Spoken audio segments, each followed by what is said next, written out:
Армысыздар, достар! Тема сегодняшнего урока – как сказать «я научился».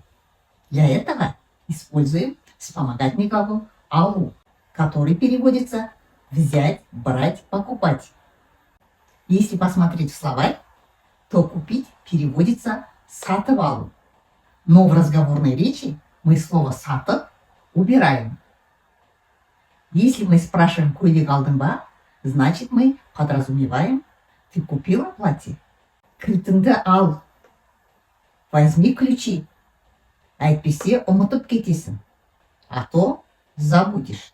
А если глагол «алу» употребляется как вспомогательный глагол, то такие словосочетания показывают, что действие направлено именно на себя. Чтобы составить такие предложения, мы используем сначала основной глагол, убираем букву «у», добавляем аффиксы «об», «эп», «п». Потом добавляем вспомогательный глагол «алу», добавляем аффикс прошедшего времени «д» и личные окончания. Например, қазақ тілін үйреніп алдым. Я научилась говорить по-казахски. Я уже владею казахским языком. Коньки тебуді үйреніп алдың ба?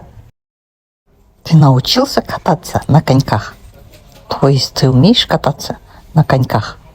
А в некоторых случаях словосочетание с вспомогательным глаголом «алу» показывает внезапные события, то есть незапланированные действия. Например, ақша тауып алды.